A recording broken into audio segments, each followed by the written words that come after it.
Very good evening to all of you. सभी का warm welcome है YT योर इंग्लिश ट्यूटर पे। आज आप सभी के लिए एक छोटा सा सरप्राइज़ है। द हिंदू की जगह अपने पढ़ने वाले हैं द वॉल स्ट्रीट जर्नल। इस न्यूज़पेपर को अमेरिका का एक मशहूर अखबार है ना। और इसको पढ़ने का अपना ऑब्जेक्टिव ये है कि रीडिंग को थोड़ा मैच्योर करें। अलग अलग राइटर्स को पढ़ने से आपकी रीडिंग और अच्छी और बेहतर बनती है।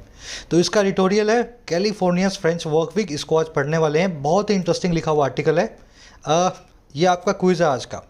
अगले आधे घंटे में आप जो भी सीखोगे इस क्विज़ पे आपको अप्लाई करना है ताकि आपको 5 में से कम 4 मार्क्स मिले।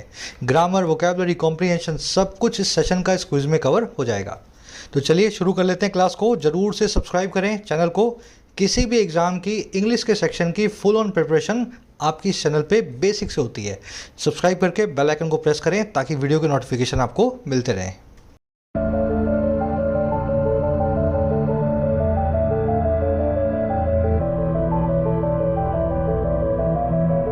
कह रहा है कैलिफोर्नियाज फ्रेंच वर्क वीक।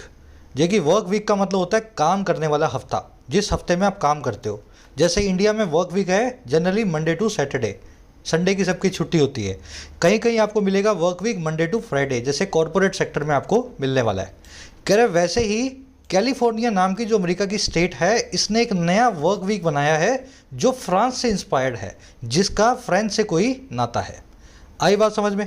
अब ये वर्क वीक क्या है, क्यों कैलिफोर्निया में आया है, ये पता लगेगा आर्टिकल को पढ़ने से। इसके टाइटल पैराग्राफ को समझते हैं। कह रहा more leisure might result in reduced efficiency and lower standard of living. कह रहा ज़्यादा जो लेजर है, लेजर का मतलब होता है रिलैक्सेशन, आराम। कह रहा ज़्यादा जो आराम है, ज़्यादा जो फ्री टाइम है, हो सकता है वो रिजल्ट इन हो जाए, हो सकता है उसका ये नतीजा निकले। और नतीजा क्या निकले? कम होती हुई कार्यकुशलता यानी कि एफिशिएंसी, और एक कम जीवन का स्तर यानी कि लोअर स्टैंडर्ड ऑफ लिविंग। तो एम्प्लॉयज़ से आपको काम करवाना चाहिए। अगर वर्क वीक बहुत छोटा कर दोगे, जैसा कैलिफोर्निया करना चाह रहा है, तो उससे एम्प्लॉयज़ के पास बहुत सारा टाइम आ जाएगा मुफ्त का, और इससे उनकी कार्यकुशलता एफिशिएंसी भी कम होगी और वो पैसा भी ज़्यादा लॉन्ग टर्म में नहीं कमाएंगे। जीवन का स्तर भी छोटा होता जाएगा। आई बात समझ में। लेजर नाम के वर्ड को नोट करें। फ्री टाइम में रिलैक्सेशन को बोलते हैं। इसकी वर्ब है might result in. Result in का मतलब होता है किसी चीज़ का क्या फल निकलेगा, क्या हल निकलेगा, क्या उसका रिजल्ट निकलेगा। चलिए आगे बढ़ेंगे। इस आर्टिकल की वोकैब पे नज़र डालते हैं ताकि इसको अपने स्मूथली पढ़ते जाएं। उसी के साथ ऐड करना चाहूँगा, देखिए आप में से जो लोग कॉम्पिटिटिव एग्जाम एस्पायरेंट्स हैं, 1 साल से, 2 साल से, 3 साल से या 4 साल से भी प्रिपरेशन कर रहे हो, लेकिन गाइडेंस नहीं मिलने की वजह से, सही रास्ता पता ना होने की वजह से आपका सिलेक्शन नहीं हुआ, या फिर आपने अभी भी तैयारी शुरू की है और आप चाहते हो फर्स्ट अटैम्प्ट में किसी अच्छे टीचर की गाइडेंस में अपने एग्जाम को क्रैक करूं, आप फ़ायदा ले सकते हैं अनअकैडमी के क्वालिटी कोर्सेज का।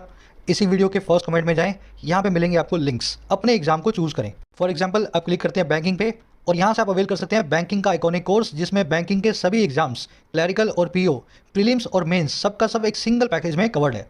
पूरा कोर्स लाइव है, लाइव क्लासेस मिलेंगी, लाइव ही डाउट सॉल्विंग मिलेगी टीचर से, ताकि पर्सनल अटेंशन आपको मिल सके, अपने आप को आप इंप्रूव कर सकें। क्लिक करें आइकॉनिक पे। यहाँ से आप अवेल कर सकेंगे बैंकिंग का आइकॉनिक कोर्स 6 महीने, 12 महीने या 24 महीने की वैलिडिटी के साथ। अगर आपके पास टाइम है, आराम से 24 महीने का कोर्स आप अवेल कर सकते हैं 400-450 पर मंथ की कॉस्ट पे। ये कॉस्ट भी फाइनल नहीं है अगर आप यूज़ करते हैं कोड YT10। जैसे इस कोड को यूज़ करेंगे प्राइसेस 10% कम हो जाते हैं। 24 महीने का कोर्स आपको 375 पर मंथ की कॉस्ट पे मिल जाता है। तो अगर आप अनअकैडमी से किसी कोर्स को बाय करते हैं, अपने पैसे को सेव करें YT10 कोड को यूज़ करके। चलो वोकैब शीट पे चलेंगे। उससे पहले ये फ्रेंच नाम के वर्ड से बहुत सारी फ्रेजेस और इडियम्स बनते हैं, है ना।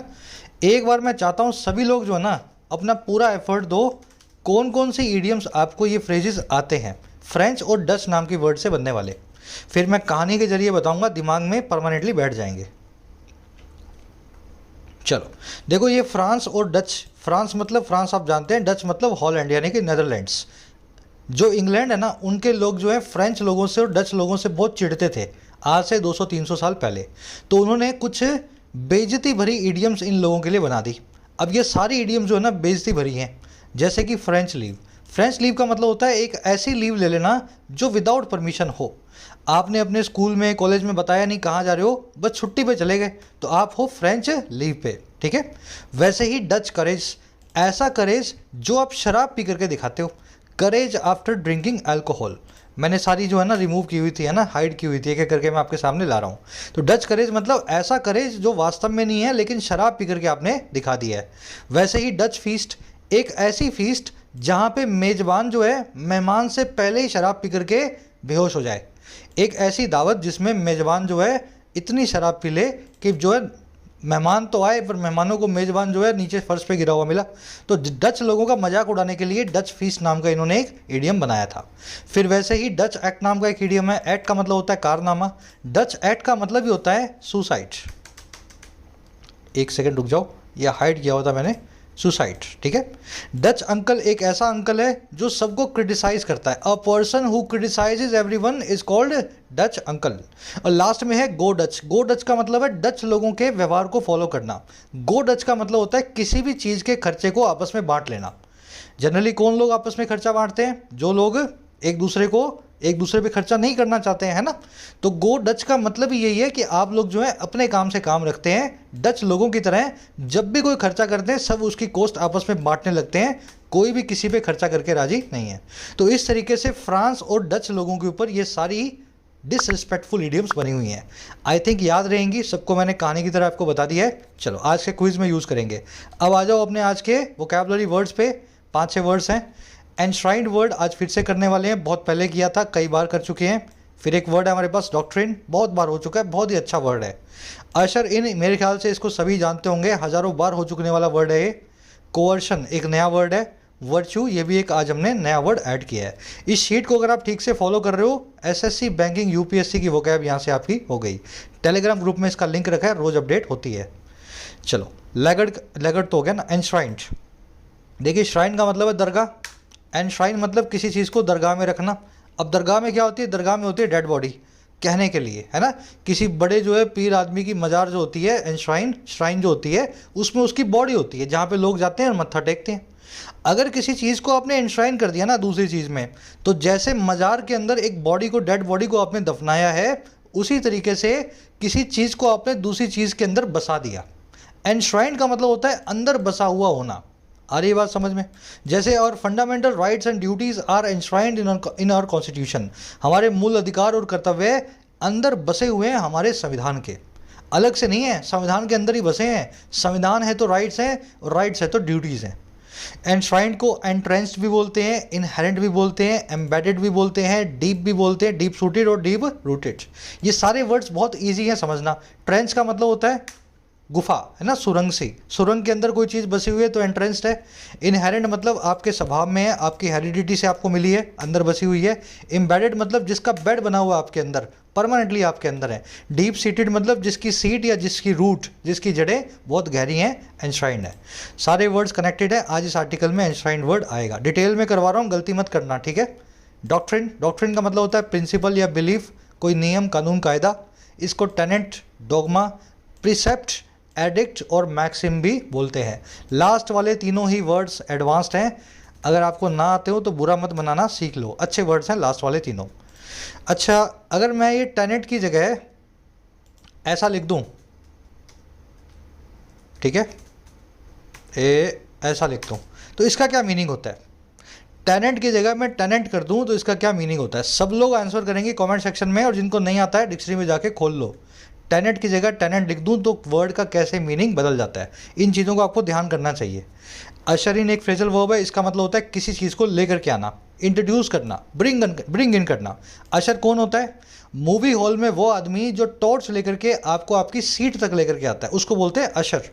आई बात समझ में? अशर का क्या क्या काम होता है? लोगों को मूवी हॉल में लाना, उनको इंट्रोड्यूस करना। तो अशर इन नाम की फ्रेजल वर्ब उसी आदमी के ऊपर हमने रखी हुई है जो सबको इंट्रोड्यूस करता है, मूवी हॉल में अशर इन करता है। इसको लॉन्च करना, किक इन करना, रिंगिंग करना, रोल आउट करना, इनिशिएट करना भी कहते हैं। अब देखो इसका एक जो है मतलब सिनोनिम है कम अप विद, किसी चीज़ को लेकर के आना, पहली दफ़ा कम अप विद होना। तो ये आप आज आर्टिकल में देखेंगे, है ना। The nuclear war ushered in a new era of nuclear weapons. Nuclear war जो है लेकर के आई, कम अप विद हुई, लॉन्च किया इसने एक नए युग को न्यूक्लियर वेपन्स के, जो है नाभिकीय जो है वेपन्स के, है ना, कोल्ड वॉर। एक लास्ट वर्ड है अपने पास, सेकंड लास्ट वर्ड कोercion। कोercion का मतलब होता है प्रेशर, फोर्स, दबाव, तनाव, किसी पे कंपल्शन, इंटिमिडेशन, किसी पे दबाव डाल करके कोई काम करवाते हो तो आप कोercion का इस्तेमाल करते हो। जैसे police should not use coercion while questioning people accused in civil crimes. Police को दबाव का इस्तेमाल नहीं करना चाहिए, डराने धमकाने का इस्तेमाल, प्रेशर का इस्तेमाल नहीं करना चाहिए जब वो क्वेश्चन कर रही हो ऐसे लोगों से जो सिविल क्राइम्स में एक्यूज्ड हैं। सिविल क्राइम्स मतलब किसी को चेक दे दिया, किसी को, समझ गए ना, मारपीट का कोई क्रिमिनल ऑफेंस नहीं है, सिविल ऑफेंस है ना। सिंपल जो बिना जो है जिनमें हिंसा इन्वॉल्व नहीं होती है, सिविल क्राइम्स कहलाते हैं। तो कोर्शन वर्ड हो गया। लास्ट वर्ड है वर्च्यू। वर्च्यू का हिंदी मतलब होता है गुण। आपका करेक्टर, आपकी एडवांटेज, आपकी मेरिट, आपकी गुड थिंग्स कहलाती हैं वर्च्यू। और आपकी नहीं, किसी भी इंसान की, किसी भी चीज़ की। Virtue is beyond price. जो आपके गुण हैं उनकी कोई भी कीमत नहीं है। तो कुछ सेंटेंसेज आपको बना के दिखा दिए हैं। वर्च्यू का बिल्कुल उल्टा होता है, एंटोनिम यहाँ लिख देता हूँ, एक साथ रहोगे दिमाग में तो दोनों रहेंगे, है ना, सीख लोगे तो। वाइस, वर्च्यू का मतलब अच्छे कर्म, आपके गुण। वाइस का मतलब आपकी बुराइयाँ, यानी कि आपके पाप। चलिए यही रैपअप करेंगे वोकैब को। आ जाओ आर्टिकल पे, फटाफट आपको एक समरी दे दूं। कैलिफोर्निया में क्या हुआ, इन लोगों ने एक नया वर्क वीक इंट्रोड्यूस करने का सोचा है, जिसमें हफ्ते में 4 ही दिन काम करवाया जाएगा एम्प्लॉयज़ से, और ये सारी प्राइवेट और सरकारी कंपनियों पे लागू होने वाला है। हमारा आर्टिकल ये कह रहा है कि ये जो वर्क वीक आप लेके आए हो ना, ये लेकर के आए हो फ्रांस से। फ्रांस आज से 20-22 साल पहले ये काम कर चुका है, और इस काम को करके ठोकर खा करके छोड़ भी चुका है। ऐसा ही काम कुछ जापान में भी किया गया था, लेकिन जहाँ जहाँ ये काम हुआ है इसके नतीजे अच्छे नहीं निकले हैं। जब जब आप वर्कर से बहुत ही कम काम लेते हो और उनको पूरी सैलरी देते हो, तो उनकी एफिशिएंसी कम हो जाती है, और लॉन्ग टर्म में आप उनको ज़्यादा सैलरी भी दे नहीं पाओगे। आप नहीं कमाओगे तो उनको भी सैलरी नहीं मिलेगी। तो सबका नुकसान ही होने वाला है इससे, वर्क वीक को अगर 4 दिन का आप करते हैं। लेकिन फिर भी कैलिफोर्निया के जो डेमोक्रेटिक पार्टी है वो इस वर्क वीक को लाने पे तुली है। अब ये आर्टिकल इसके प्रोज एंड कॉन्स को एनालाइज करेगा और आपको बताएगा एक एनालिटिकल टोन में क्या फ़ायदे क्या नुकसान। आगे समझ में बात। वर्क वीक को एनालाइज करेगा, एनालिटिकल आज की टोन है। चलिए जल्दी से आर्टिकल शुरू करते हैं, इंटरेस्टिंग आर्टिकल है। अच्छा, कॉम्पिटिटिव एग्जाम एस्पायरेंट्स अपनी ऐप को जरूर डाउनलोड करें प्ले स्टोर से, your English tutor. First comment में इसका लिंक डाल रहा हूँ। आपको यहाँ पे अफोर्डेबल प्राइसेस में अच्छे और बेहतरीन कोर्सेज मिलते हैं। डिस्क्रिप्टिव का, बैंकिंग का, एसएससी का, सभी कोर्स मैं खुद बनाता हूँ। फ़ायदा आप इनका ऐप पे जा करके ले सकते हो। चलिए, कह रहा the popular book the 4 hour work week provides tips on how to make more money by working less. कह रहा एक मशहूर किताब है 4 घंटे का वर्क वीक, एक किताब का नाम है।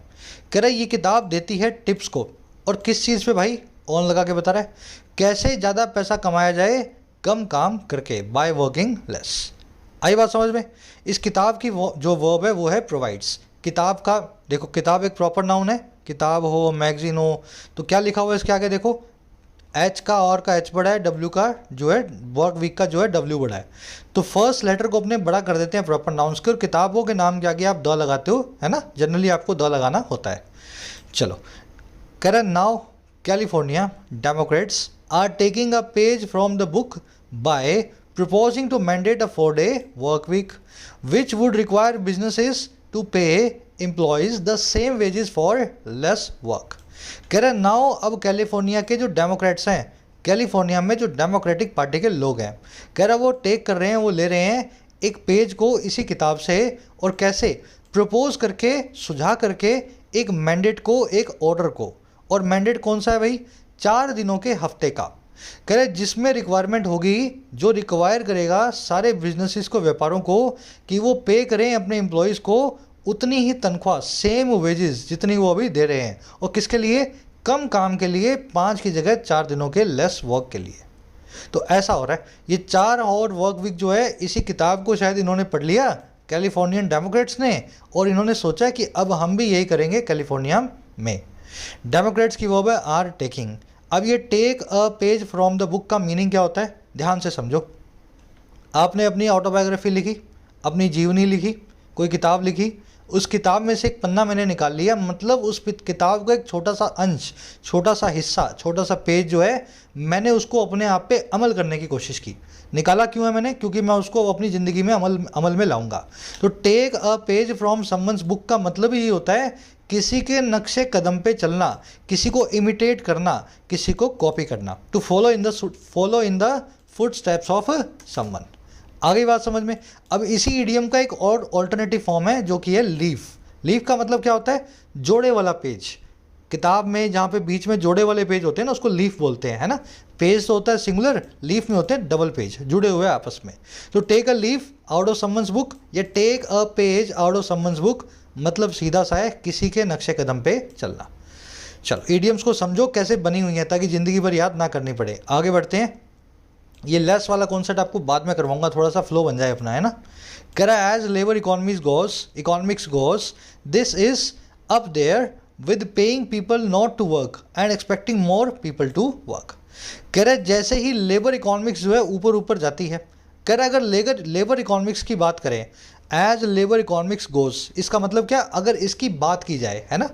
कह रहे ये जो चीज़ है ना ऊपर वाली, ये अप देयर है, बिल्कुल ऊपर है, ये अप देयर है। और किसके साथ, पे करने के साथ में लोगों को, और किस लिए, काम ना करने के लिए, और एक्सपेक्ट करने के साथ में कि मोर पीपल जो है काम करेंगे। आ रही है बात समझ में। लेबर इकोनॉमिक्स की अगर बात करें, मजदूरी से रिलेटेड अर्थशास्त्र की बात करें, तो ये जो चीज़ है ना, ये इस तरह की है कि आप लोगों को पैसा तो देंगे, और कैसे देंगे कि आप काम मत करो, 5 की जगह 4 दिन काम करो, और आप एक्सपेक्ट भी करोगे कि ज़्यादा लोग जो है काम करने आएंगे। आगे बात समझ में। चलो सेंटेंस की स्ट्रक्चर देख लेते हैं। इकोनॉमिक्स की वर्ब है गोज, दिस की वर्ब है इज। देखो इकोनॉमिक्स एक ऐसा नाउन है इंग्लिश में जिसके पीछे एस आता है, लेकिन वो होता है सिंगुलर। इकोनॉमिक्स है, फिजिक्स है, सिविक्स है, पॉलिटिक्स है, मैथमेटिक्स है, ये सारे ऐसे नाउन्स हैं जिनके पीछे एस लगा हुआ है, लेकिन वर्ब इनके सिंगुलर है, क्योंकि ये नाउन्स एस लेने के बावजूद भी सिंगुलर ही होते हैं। मैं आप सभी को चाहता हूँ कि इस ऐसे कितने नाउन्स आप और याद कर सकते हो, ये सारे छोड़ दो, इकोनॉमिक्स, पॉलिटिक्स, फिजिक्स को छोड़ दो, है ना। इसके अलावा कौन से ऐसे नाउन्स हैं 5 या 10 जो आपको याद है, जिनके पीछे एस आता भी है और वो फिर भी सिंगुलर वर्ब को लेते हैं। ऑलरेडी बेसिक्स में ये टॉपिक डिटेल में हो चुका है, जिसने बेसिक ग्रामर नहीं देखी है ज़रूर से जाके देखें। कमेंट सेक्शन में डालना जिनको याद है। चलो आगे बढ़ते हैं। कह रहा है अ bill moving through the legislature would shorten California's normal work week to 32 hours from 40 for companies with more than 500 employees। अब ये बता रहा है पूरा मामला क्या है, ये पूरा जो है कानून कौन सा है।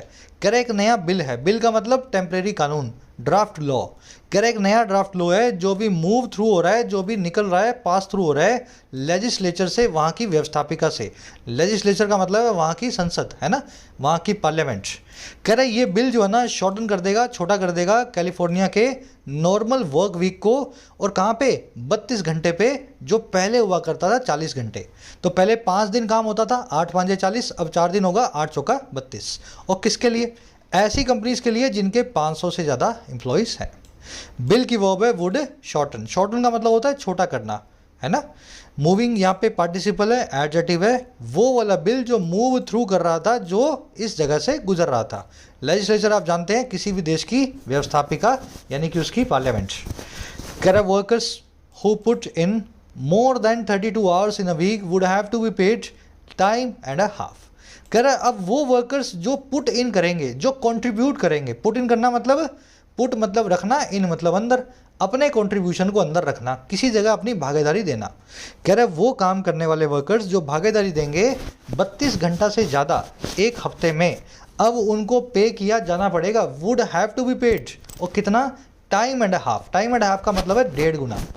तो पहले 40 घंटे की जो सैलरी मिलती थी, अब वही सैलरी आपको 32 घंटे की मिलेगी, और 32 से जितना ज़्यादा काम करवाओगे 1.5 गुना सैलरी उस आदमी को आपको देनी पड़ेगी।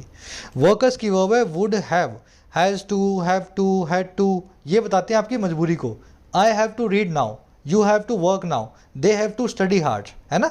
तो workers have to be paid, ये टू बी पेड लगा हुआ है पैसिव इन्फिनिटिव, वर्कर्स के ऊपर काम होगा, इसलिए टू पे ना लिख करके टू बी पेड लिखा है। हु की वर्ब है पुट इन, पुट इन का मतलब होता है कंट्रीब्यूशन देना, है ना। टाइम एंड हाफ का मतलब है 1.5 गुना। Current get this employers would be prohibited from reducing workers' current pay rate, so they would be paid the same for working 20% less। कह रहा है और इस चीज़ को भी गेट कर लेना, गेट दिस का मतलब है समझ लेना इस बात को भी। कौन सी बात भाई, कॉलम लगा के बता रहा है। कह रहा है एम्प्लॉयर्स जो हैं वो प्रोहिबिटेड फ्रॉम होंगे, एम्प्लॉयर्स जो हैं रेस्ट्रिक्टेड होंगे, एम्प्लॉयर्स पे पाबंदी होगी कि वो रिड्यूस ना कर पाएँ वर्कर्स की करंट पे रेट को, ताकि उनको पे किया जाए सेम, उतना का उतना ही, 20% कम काम के लिए। तो ऐसा नहीं है 32 घंटे की सैलरी आप बना दोगे, सैलरी आपको वही रखनी पड़ेगी, कम कर दी तो पुलिस आ जाएगी आपकी दुकान पे, है ना। ताकि आप क्या करोगे, 20% कम काम करवाओ और पैसा उतना ही दो, ये इंश्योर करने के लिए सरकार ने रूल बनाया है। एम्प्लॉयर्स की वर्ब है would B prohibited from, prohibit from restrict from, bar from, किसी को किसी काम से रोकना, है ना। प्रोहिबिट समवन फ्रॉम समथिंग, ये एक्टिव में है, यहाँ पे पैसिव में लगा हुआ है, तो यहाँ पे समवन की जरूरत नहीं है क्योंकि वो सब्जेक्ट बन चुका है ना। चलो, दे की वो है वुड बी पेड। अब दो कॉन्सेप्ट ग्रामर के ऊपर छूट गए, फटाफट उन पर नज़र डालते हैं। 1 मिनट के कॉन्सेप्ट है दोनों के दोनों। पहला कॉन्सेप्ट है लेस और लेसर का। मैं आप सबसे यही सवाल पूछ लेता हूँ, 20% लेस लिखा हुआ है तो 20% लेसर नहीं हो सकता था क्या? यहाँ पे लेस वर्क लिखा हुआ है तो क्या यहाँ पे लेसर वर्क नहीं हो सकता था क्या? सोचो जरा। चलो भाई, इसका सीधा सा जवाब है सर, लेस का मतलब होता है कम और मोर का मतलब होता है ज़्यादा।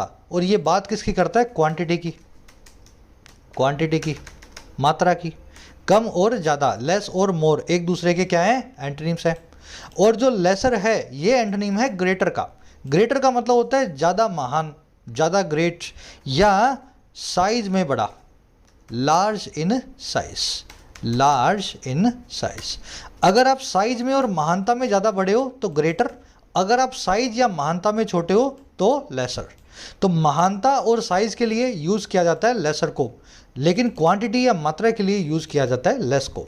अब ये सुनने में आपको अजीब लग रहा होगा लेकिन बहुत आसान है। एक चीज़ याद रखें, लेसर के साथ में कुछ ट्रिगर वर्ड्स हैं जिनको देखते ही आपको समझ जाना है कि यहाँ पे लेसर यूज़ होगा। Lesser extent, lesser degree, lesser man, lesser woman, lesser human, lesser reward, lesser punishment. जैसे लेसर मैन का मतलब है कम महान आदमी, लेसर वुमन मतलब कम महान औरत, लेसर ह्यूमन मतलब जो आदमी कम महान है ना, नॉर्मल आदमी है जो। लेसर रिवॉर्ड मतलब साइज में छोटा रिवॉर्ड, अब यहाँ पे साइज की बात हो रही है। लेसर पनिशमेंट मतलब साइज में छोटी पनिशमेंट। लेसर एक्सटेंट और लेसर डिग्री का मतलब है कम साइज का लेवल। लेवल और एक्सटेंट और डिग्री का मतलब होता है लेवल। अगर लेसर एक्सटेंट है तो मतलब कम साइज का लेवल। तो ये कुछ ट्रिगर वर्ड्स हैं जो लेसर के साथ में जनरली आते हैं। अब इसको प्रैक्टिकली हमें समझना है क्वेश्चंस के जरिए। द पार्टी गोट लेस या लेसर देन 200 वोट्स, पार्टी को 200 से भी कम वोट्स मिले। सीधे सीधे क्वांटिटी यानी मात्रा की बात हो रही है, कोई कंफ्यूजन नहीं है यहाँ पे। लेसर तो सर यहाँ पे आ ही नहीं सकता। ना तो वोटों के साइज की बात हो रही है, वोट कितने बड़े थे भाई, 2 किलो के थे, 500 ग्राम के थे, इतने साइज के थे, 5 फुट के थे, ना उनकी महानता की बात हो रही है। तो कम महानता या कम साइज की बात ना होने की वजह से यूज़ करेंगे लेस को। Party got less than 200 votes. अब अगला देखो, टू ए लेस या lesser extent whole world is affected by Russia Ukraine crisis. कुछ हद तक या कुछ कम हद तक पूरी दुनिया ही अफेक्टेड है, प्रभावित है रशिया यूक्रेन के क्राइसिस से। एक्सटेंट वर्ड देखा तो यहाँ पे लेसर आ जाएगा, लेकिन ध्यान देना एक्सटेंट मात्रा में भी कम हो सकता है। किसी चीज़ का लेवल मात्रा में भी कम हो सकता है तो लेस भी आ सकता है। तो लेसर जनरली ऐसी जगह पे आता है जहाँ पे लेस भी आ सकता है जनरली, लेकिन जहाँ पे लेस आएगा ना एक्सक्लूसिवली, वहाँ पे लेसर नहीं आ सकता। आगे क्वेश्चंस करोगे उतने ही आपकी प्रैक्टिस होगी। कॉन्सेप्ट आपके सामने है, इसका स्क्रीनशॉट आप ले सकते हो। इसलिए लगाया गया यहाँ पे लेस वर्क, कम महान काम नहीं, मात्रा में कम काम, और इसीलिए यहाँ लगाया गया 20% लेस। इसका मतलब है 20% कम मात्रा के अंदर, है ना। चलो आ जाओ नेक्स्ट पे। कह रहा Democrat say a shorter work week. दोनों ही कॉन्सेप्ट आज के क्विज में यूज होंगे, है ना। कह रहा Democrat say a shorter work week will help businesses retain burn out workers and increase productivity and profits. कह रहे डेमोक्रेट लोग जो हैं, जो इस बिल को लाए हैं, वो ऐसा कहते हैं कि छोटा हफ्ता जो है हेल्प करेगा बिजनेसेस को। और किस कामों में? 2 कामों में। पहला तो बनाए रखने में, रिटेन करने में, ऐसे वर्कर्स को जो थक चुके हैं, बर्न आउट है, दिन रात काम कर करके जिनकी घिस चुकी है ना। और दूसरा इन्हीं बिजनेस को हेल्प करेगा इंक्रीज करने में उनके प्रोडक्टिविटी और प्रॉफिट्स को भी। डेमोक्रेट्स की वर्ब है से, वर्क वीक की वर्ब है विल हेल्प। हेल्प वर्ब अपने बाद में बेस फॉर्म और टू इन्फिनिटिव दोनों लेती है। विल हेल्प बिजनेसेस रिटेन, इसकी जगह पे ऐसा भी लिख सकते थे, will help businesses to retain. जानते हो ना, हेल्प वर्ब दोनों ही तरीके से चलती है, रिटेन और टू रिटेन दोनों ही आ सकता था। तो ये टू यहाँ पे businesses retain and increase productivity दोनों ही हेल्प वर्ब के यहाँ पे ऑब्जेक्ट्स हैं। चलो आगे बढ़ते हैं। बर्न आउट का मतलब होता है जो बहुत थक चुका हो, काम कर करके पक चुका हो, एग्जॉस्टेड हो, वोर्न आउट हो, बर्न आउट कहलाता है।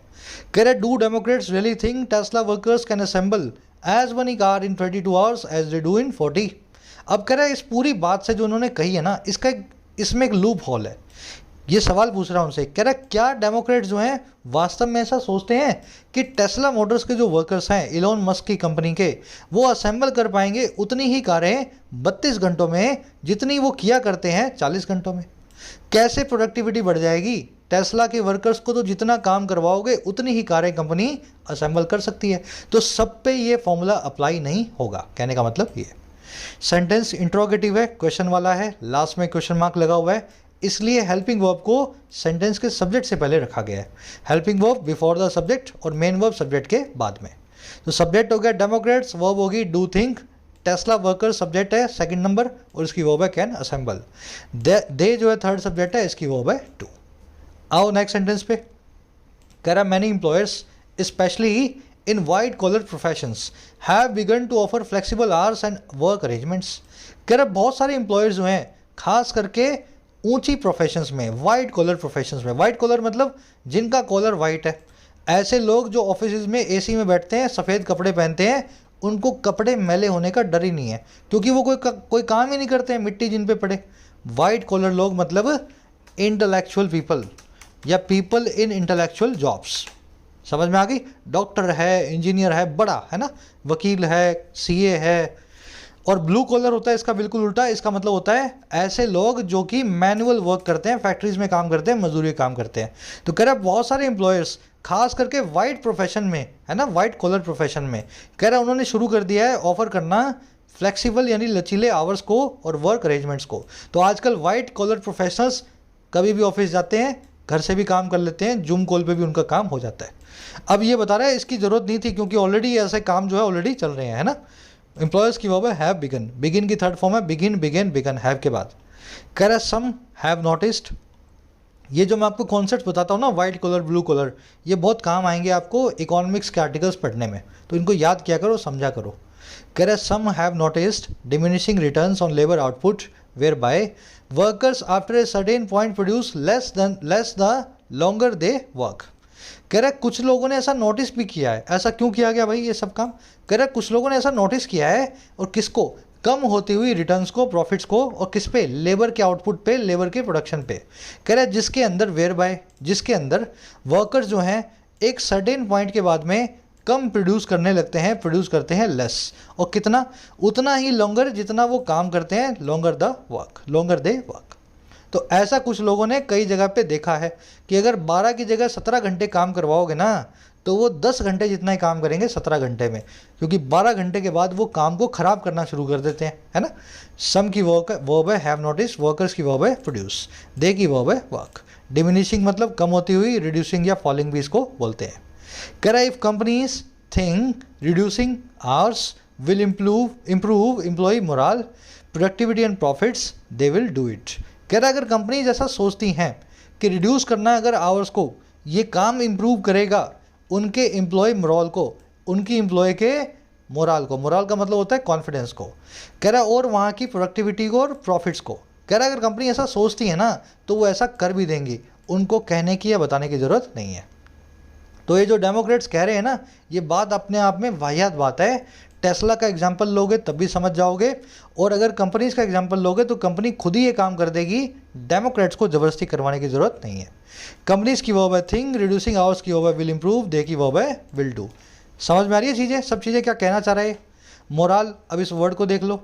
देखिए मोरल का मतलब होता है आपका कॉन्फिडेंस, सेल्फ कॉन्फिडेंस, लेकिन इसको मोरल नाम के वर्ड से कंफ्यूज मत करना। इसका मतलब होता है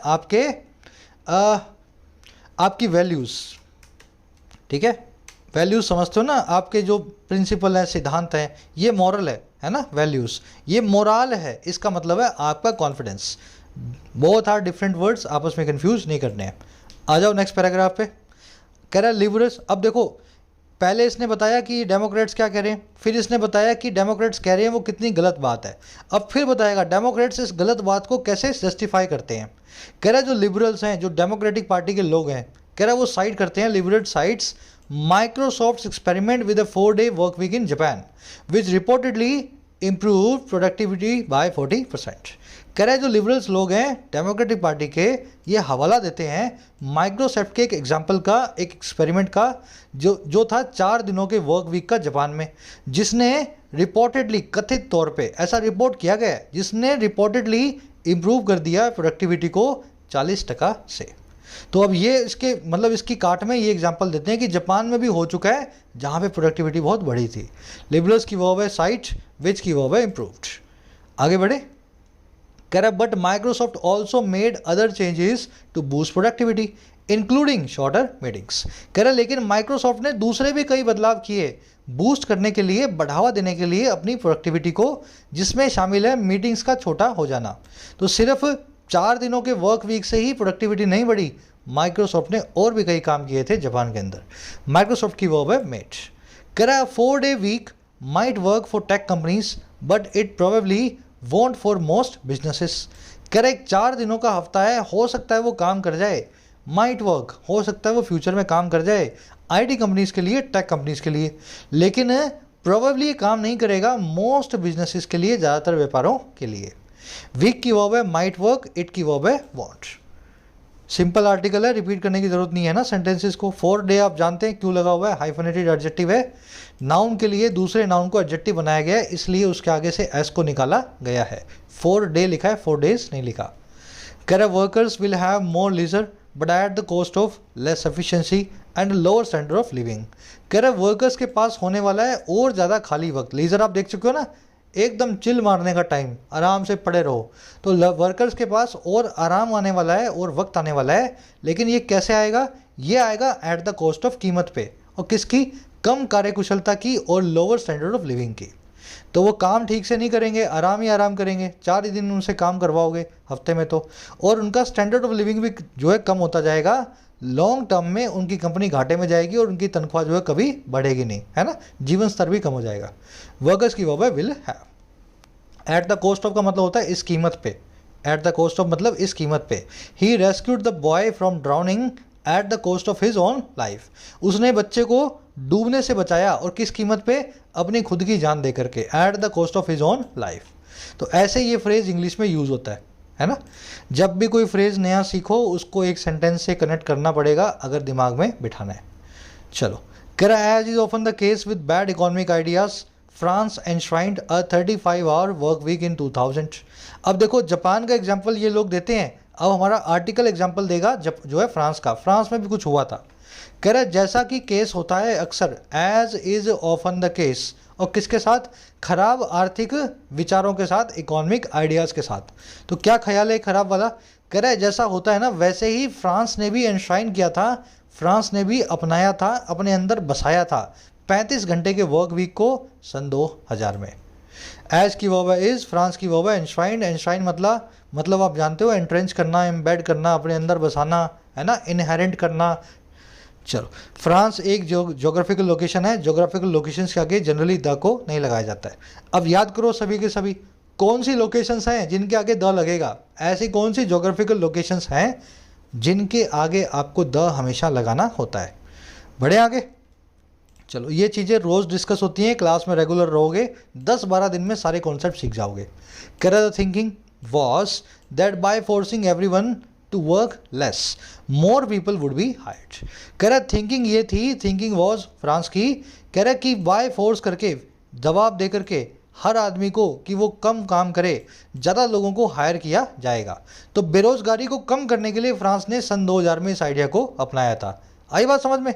5 की जगह 4 दिन ही काम करवाना है, तो 5वें दिन काम करवाने के लिए किसी बेरोजगार को नौकरी दोगे। यही थी थिंकिंग इस पूरे एक्सपेरिमेंट के पीछे। थिंकिंग की वर्ब है वॉज, मोर पीपल की वर्ब है वुड बी हायर्ड। कह रहा but it hasn't turned out that way as French unemployment remains high.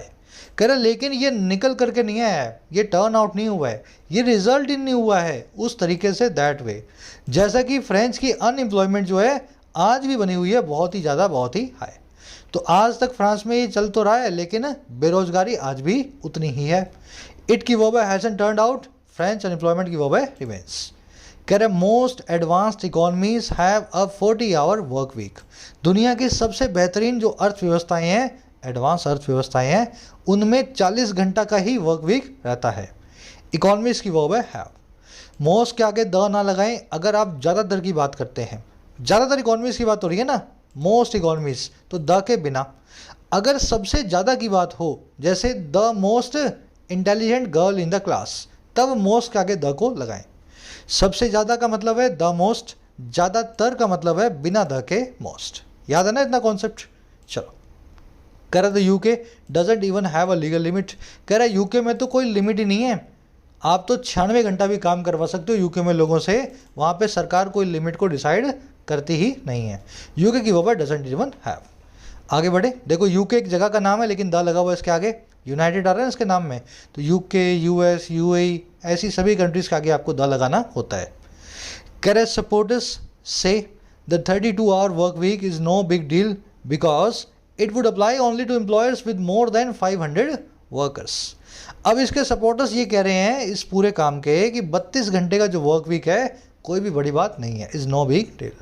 कह रहे क्यों? बिकॉज ये अप्लाई करेगा उन्हीं एम्प्लॉयर्स को जिनके 500 से ज़्यादा वर्कर्स हैं। तो छोटी मोटी कंपनियों में तो लगना ही नहीं है, ये 500 से ज़्यादा वालियों पर लगेगा। तो सपोर्टर्स यही कह रहे हैं कि छोटी कंपनियों को क्यों परेशान होना। आई बात समझ में? सपोर्टर्स की वर्ब है से, वर्क वीक की वर्ब है इज, इट की वर्ब है वुड अप्लाई।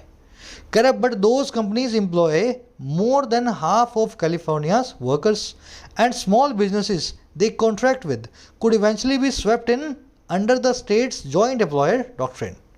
कह रहा है लेकिन ये कंपनीज जो हैं एम्प्लॉय करती हैं कैलिफोर्निया की आधी से ज़्यादा वर्कफोर्स को। 500 से ज़्यादा पे लगेगा, लेकिन 500 से ज़्यादा की कंपनियों में ही आधा कैलिफोर्निया काम करता है, तो आधों पे तो लगेगा ही ये सीधे सीधे।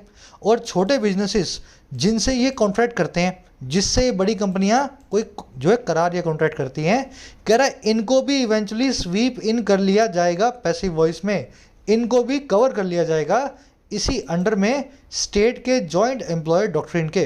स्टेट का एक नया डॉक्ट्रिन है, एक बिलीफ है, एक प्रिंसिपल है, एक डोगमा है जो है जॉइंट एम्प्लॉयर का, जिसमें एक से ज़्यादा कंपनी जो है उनका एम्प्लॉयर एक। मान लो आप इस कंपनी में काम करते हो, एक बड़ी कंपनी आपकी ग्राहक है, तो आप एक तरह से बड़ी कंपनी के लिए भी काम कर रहे हो। आ रही बात समझ में? जो जॉइंट एम्प्लॉयर है आपका, आपकी कंपनी भी आपका एम्प्लॉयर है और आपकी कंपनी जिनके लिए काम करती है वो आदमी भी आपका एम्प्लॉयर बन गया। तो इसी डॉक्ट्रिन के अंदर छोटी कंपनियां भी इवेंचुअली आने ही वाली हैं।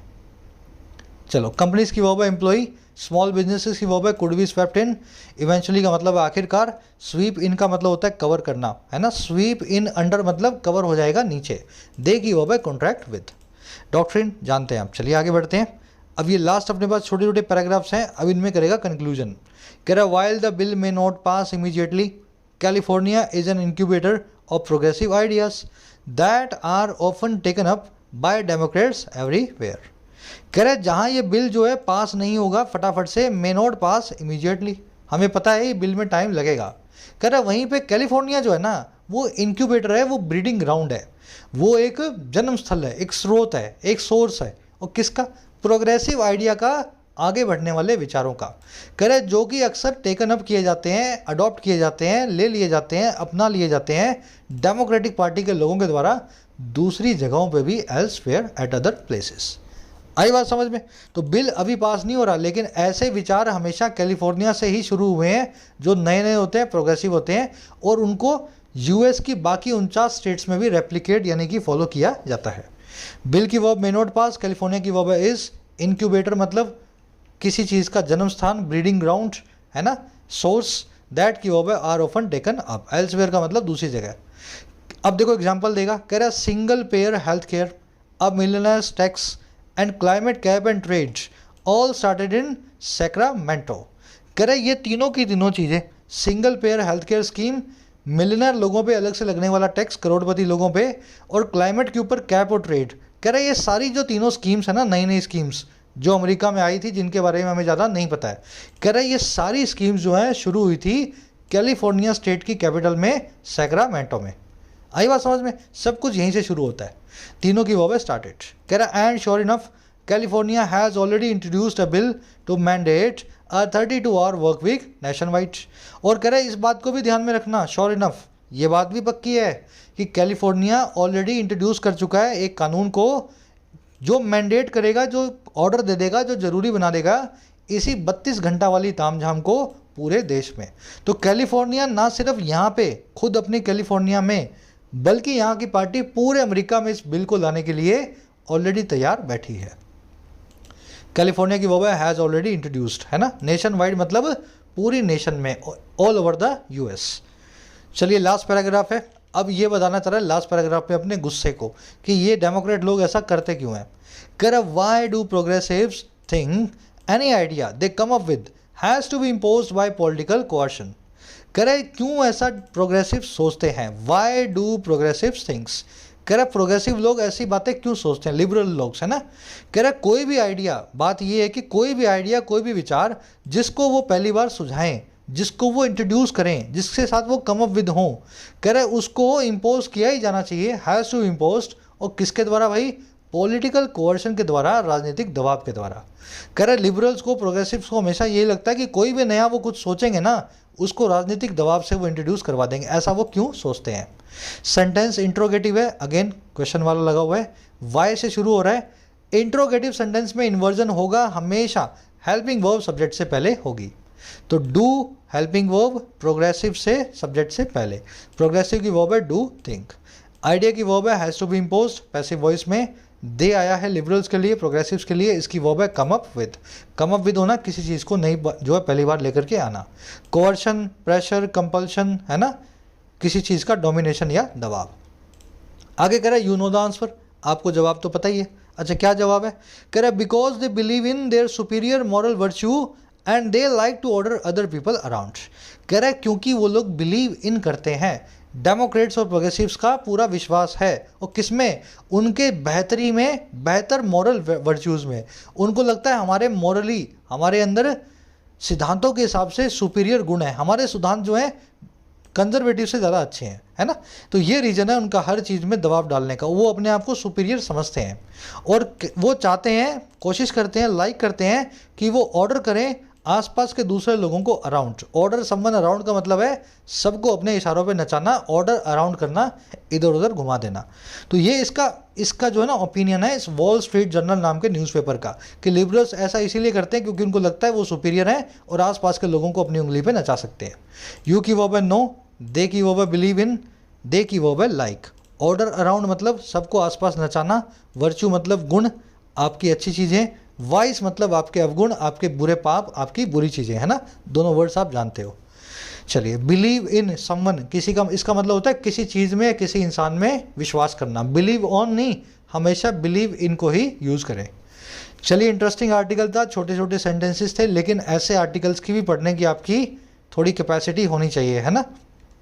एक कॉन्सेप्ट यहाँ छूट गया था, फटाफट करवा देता हूँ। याद रखें हमेशा नॉट को टू से पहले, यानी टू इन्फिनेटिव से पहले यूज़ करें, ना कि टू के बाद में। जैसे the government advised people to not go out, government ने लोगों को एडवाइस किया कि आप घर से बाहर ना जाएं, तो नॉट की पोजीशन गलत है। टू गो आउट, इस इन्फिनेटिव के बीच में नॉट ना घुसाएं, इसको लगाएं पहले। वैसे ही we ought to not violate traffic rules, हमें ट्रैफिक रूल्स को वॉयलेट नहीं करना चाहिए। अगेन ऑट टू वॉयलेट, इसमें टू वॉयलेट के बीच में नॉट को ना घुसाएं, कबाब में हड्डी सही नहीं होती, नॉट को बाहर रखो। We ought not to violate traffic rules, याद रखें इस फॉर्मूला को हमेशा ही, है ना। नॉट प्लस में टू प्लस में इन्फिनेटिव।